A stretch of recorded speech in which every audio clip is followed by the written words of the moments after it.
ഇന്ത്യനിക്ക് സാവേ കിടയാത്. 28 വർഷങ്ങൾക്കിപ്പുറം പുതിയ സാങ്കേതിക വിദ്യയുടെ പിന്തുണയോടെ സേനാപതി രണ്ടാം വരവിന് ഒരുങ്ങുകയാണ്. കമലഹാസൻ ശങ്കർ കൂട്ടുകെട്ട് വീണ്ടും ഒന്നിക്കുന്നു എന്നതിനപ്പുറം പ്രിയ നടൻ നെടുമുടി വേണുവിനെ ഒരിക്കൽ കൂടി ബിഗ് സ്ക്രീനിൽ കാണാം എന്നതുകൊണ്ട് തന്നെ ഈ വരവ് മലയാളികൾക്ക് അല്പം സ്പെഷ്യലാണ്. ഇന്ത്യൻ ആദ്യ ഭാഗത്തിൽ നെടുമുടി വേണുവിന് അതിഗംഭീരമായൊരു കഥാപാത്രമായിരുന്നു ശങ്കർ നൽകിയത്.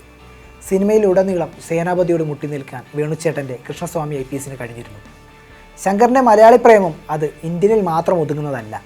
തൻ്റെ ഒട്ടുമുക്കാൽ സിനിമകളിലും അദ്ദേഹം മലയാളി താരങ്ങൾക്കായി ഒരു വേഷം കരുതി വെക്കാറുണ്ട്. ശങ്കറിൻ്റെ ആദ്യ സിനിമയായ ജെന്റിൽമാൻ തന്നെ ഒന്ന് നോക്കാം.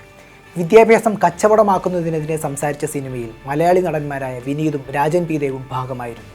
നായകനായ അർജുൻ്റെ സുഹൃത്തായാണ് വിനീത് ഈ സിനിമയിൽ അഭിനയിച്ചത്. കൊടുക്കാൻ പണമില്ലാത്തതിൻ്റെ പേരിൽ അർഹതപ്പെട്ട മെഡിക്കൽ സീറ്റ് നഷ്ടമാകുമ്പോൾ വിനീതിൻ്റെ കഥാപാത്രം ജീവനൊടുക്കുന്നു. ഇതോടെയാണ് അർജുൻ്റെ കിച്ച ജെന്റിൽമാൻ ആകുന്നത്. അങ്ങനെ നോക്കുമ്പോൾ സിനിമയുടെ പ്രധാന വഴിത്തിരിവ് അത് വിനീതിൻ്റെ കഥാപാത്രമാണ്. അതുപോലെ തന്നെ അവരോട് പണം ആവശ്യപ്പെടുന്ന വില്ലനായ മന്ത്രിയായാണ് രാജൻ പി ദേവ് എത്തിയത്. അയാൾ കൊല്ലപ്പെടുന്നിടത്താണ് സിനിമയുടെ ക്ലൈമാക്സ്. രണ്ടാമത്തെ ചിത്രമായ കാതലിനിൽ ശങ്കർ മലയാളി താരങ്ങൾക്കൊന്നും വേഷം നൽകിയിരുന്നില്ല.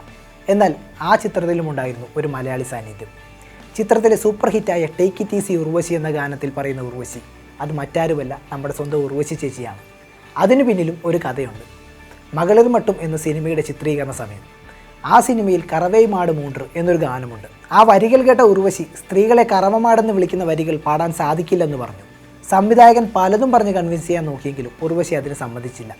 ഒടുവിൽ ഗാനരചയിതാവായ വാലിയെ അറിയുകയും ഈ പാട്ടൊന്ന് പാടി അഭിനയിക്കൂ, ആ ഗാനത്തിന് എന്തെങ്കിലും പ്രശ്നമുണ്ടായാൽ അതെടുത്ത് മാറ്റാമെന്ന് പറയുകയും ചെയ്തു.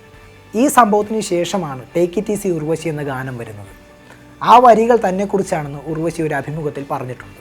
അങ്ങനെ മലയാളികളൊന്നുമില്ലാതിരുന്ന ആ ശങ്കർ ചിത്രത്തിൽ ഒരു മലയാളി സാന്നിധ്യമുണ്ടായി. ശങ്കർ സിനിമകളിലെ സ്ഥിര സാന്നിധ്യമായിരുന്ന മലയാളി താരമായിരുന്നു കൊച്ചിൻ ഹനീഫ.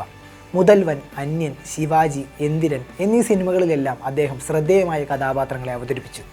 ഇതിൽ എന്തിരനിലെ കഥാപാത്രത്തെ എല്ലാവരും ബിഗ് സ്ക്രീനിൽ കണ്ടത് അദ്ദേഹത്തിൻ്റെ വിയോഗത്തിന് ശേഷമാണ്. ഹനീഫയ്ക്കൊപ്പം വർക്ക് ചെയ്യുക എന്നത് വളരെ സന്തോഷമുള്ള കാര്യമാണെന്ന് ശങ്കർ പണ്ട് ഒരു അഭിമുഖത്തിൽ പറഞ്ഞിട്ടുണ്ട്. 2.1 സിനിമയുടെ തിരക്കഥ എഴുതുമ്പോൾ അതിലൊരു കഥാപാത്രത്തെ എഴുതിയത് കൊച്ചിൻ ഹനീഫയെ മനസ്സിൽ വിചാരിച്ചുകൊണ്ടായിരുന്നെന്ന് ശങ്കർ വ്യക്തമാക്കിയിട്ടുണ്ട്. ഈ കഥാപാത്രം പിന്നീട് മറ്റൊരു മലയാളി താരമായ കലാഭവൻ ഷാജോണാണ് അവതരിപ്പിച്ചത്. ശങ്കർ സിനിമകളിലെ മറ്റൊരു സ്ഥിര സാന്നിധ്യമായിരുന്നു നെടുമുടി വേണു. ഇന്ത്യനിലെ കൃഷ്ണസ്വാമിയെപ്പോലെ അദ്ദേഹത്തിൻ്റെ മറ്റൊരു ശ്രദ്ധേയമായ കഥാപാത്രമായിരുന്നു അന്യൻ എന്ന സിനിമയിലെ വിക്രമിൻ്റെ അച്ഛൻ കഥാപാത്രമായ പാർത്ഥസാരഥി അയ്യങ്കാർ. ഇന്ത്യനിൽ അദ്ദേഹത്തിന് ശബ്ദം നൽകിയത് നടൻ നാസർ ആയിരുന്നുവെങ്കിൽ അന്യനിൽ SN സുരേന്ദ്രനാണ് നെടുമുടി വേണുവിന് ശബ്ദം നൽകിയത്. ശങ്കർ സിനിമകളിലെ മലയാളി സാന്നിധ്യങ്ങളെക്കുറിച്ചാകുമ്പോൾ എടുത്തു പറയേണ്ട മറ്റൊരു പേരുണ്ട്, കലാഭവൻ മണി.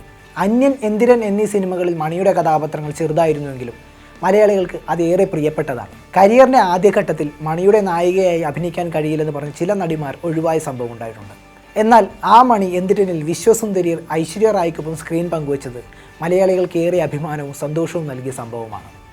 രാജ്കുമാർ ഹിറാനിയുടെ 3 Idiotsനെ ശങ്കർ തമിഴിലെത്തിച്ചപ്പോൾ അവിടെയും ഒരു മലയാളി സാന്നിധ്യമുണ്ടായിരുന്നു. സത്യരാജിൻ്റെ സഹായിയായ ഗോവിന്ദനായി എത്തിയത് ഇന്ദ്രൻസ് ആയിരുന്നു. ഇവരൊക്കെ അതാത് സിനിമകളിലെ സഹതാരങ്ങളായിരുന്നുവെങ്കിൽ ശങ്കറിൻ്റെ സിനിമയിൽ പ്രധാന വില്ലനായി അഭിനയിച്ച ഒരു മലയാളി താരമുണ്ട്, ഒരു സൂപ്പർ താരം. എന്ന സിനിമയിൽ ഡോക്ടർ വസുദേവൻ എന്ന കഥാപാത്രമായി എത്തിയത് സുരേഷ് ഗോപിയാണ്. തുടക്കം മുതൽ നല്ലവനായ വസുദേവൻ മെയിൻ വില്ലനാകുന്ന ഒരു നിമിഷമുണ്ട്. ആ നിമിഷം തിയേറ്ററുകളിലുണ്ടായ കയ്യടി നിസ്സാരമായിരുന്നില്ല. പിന്നീട് അങ്ങോട്ട് സുരേഷ് ഗോപിയുടെ വില്ലനിസം കണ്ട് വിക്രമിൻ്റെ ലിംഗേശം മാത്രമല്ല പ്രേക്ഷകർ മൊത്തം ഞെട്ടി. ശങ്കർ സിനിമകളിൽ അഭിനയിച്ചവരിൽ മാത്രമല്ല, ശങ്കറിനെ ക്ഷണം നിരസിച്ചവരിലും മലയാളികളുണ്ട്. അതിലേറ്റവും പ്രധാനപ്പെട്ട ഒന്നാണ് രജനീകാന്തിൻ്റെ ശിവാജിയിലെ വില്ലൻ വേഷം. മലയാളത്തിൻ്റെ സ്വന്തം മോഹൻലാലിനെയാണ് ഈ കഥാപാത്രത്തിലേക്ക് അദ്ദേഹം ആദ്യം ക്ഷണിച്ചത്. എന്നാൽ മോഹൻലാൽ ഈ കഥാപാത്രം നിരസിക്കുകയും പിന്നീട് അത് നടൻ സുമനിലേക്ക് എത്തി. അതുപോലെ നൻപൻ എന്ന സിനിമയിലെ സൈലൻസർ എന്ന കഥാപാത്രം, ആ കഥാപാത്രത്തിലേക്ക് ആദ്യം നടൻ ദിലീപിനെയാണ് ശങ്കർ ആലോചിച്ചത്. ഇതെല്ലാം സ്ക്രീനിൽ കണ്ടു കഴിഞ്ഞവ. ഇനി കാണാനിരിക്കുന്ന ശങ്കർ സിനിമകളിലും മലയാളികളുണ്ട്, അതും സൂപ്പർ താരങ്ങൾ. രാം ചരണിനെ നായകനാക്കി അദ്ദേഹം ഒരുക്കുന്ന ഗെയിം ചേഞ്ചർ എന്ന സിനിമയിൽ ജയറാം ഒരു കഥാപാത്രമായി എത്തുന്നുണ്ട്. പിന്നെ ഇന്ത്യൻ 2, ആദ്യമേ പറഞ്ഞതുപോലെ കൃഷ്ണസ്വാമിയായി നമ്മുടെ വേണുച്ചേട്ടൻ വീണ്ടും ബിഗ് സ്ക്രീനുകളിലെത്തും. ഇന്ത്യൻ 2വിൻ്റെ ചിത്രീകരണ സമയത്താണ് അദ്ദേഹം നമ്മളെ വിട്ടുപിരിഞ്ഞത്. അദ്ദേഹത്തിൻ്റെ പല രംഗങ്ങളും AI സാങ്കേതിക വിദ്യയുടെ സഹായത്തോടെ ശങ്കർ പുനർസൃഷ്ടിക്കുന്നുണ്ട്. ആ രംഗങ്ങൾക്ക് ശരീരം നൽകുന്നതും ഒരു മലയാളി താരം തന്നെയാണ്, നന്ദു പൊതുവാൾ.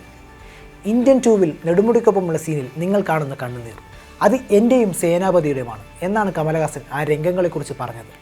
മലയാളികൾക്ക് എന്നും തൻ്റെ സിനിമകളിൽ സ്ഥാനം നൽകിയിട്ടുള്ള ശങ്കർ മലയാളത്തിൻ്റെ സ്വന്തം നെടുമുടി വേണുവിന് നൽകുന്ന ഫെയർവെൽ അത് എന്തായിരിക്കുമെന്നാണ് ഇനി കാണേണ്ടിയിരിക്കുന്നത്. ആ രംഗങ്ങൾക്കായി നമുക്ക് കാത്തിരിക്കാം, അല്പം വൈകാരികമായി തന്നെ.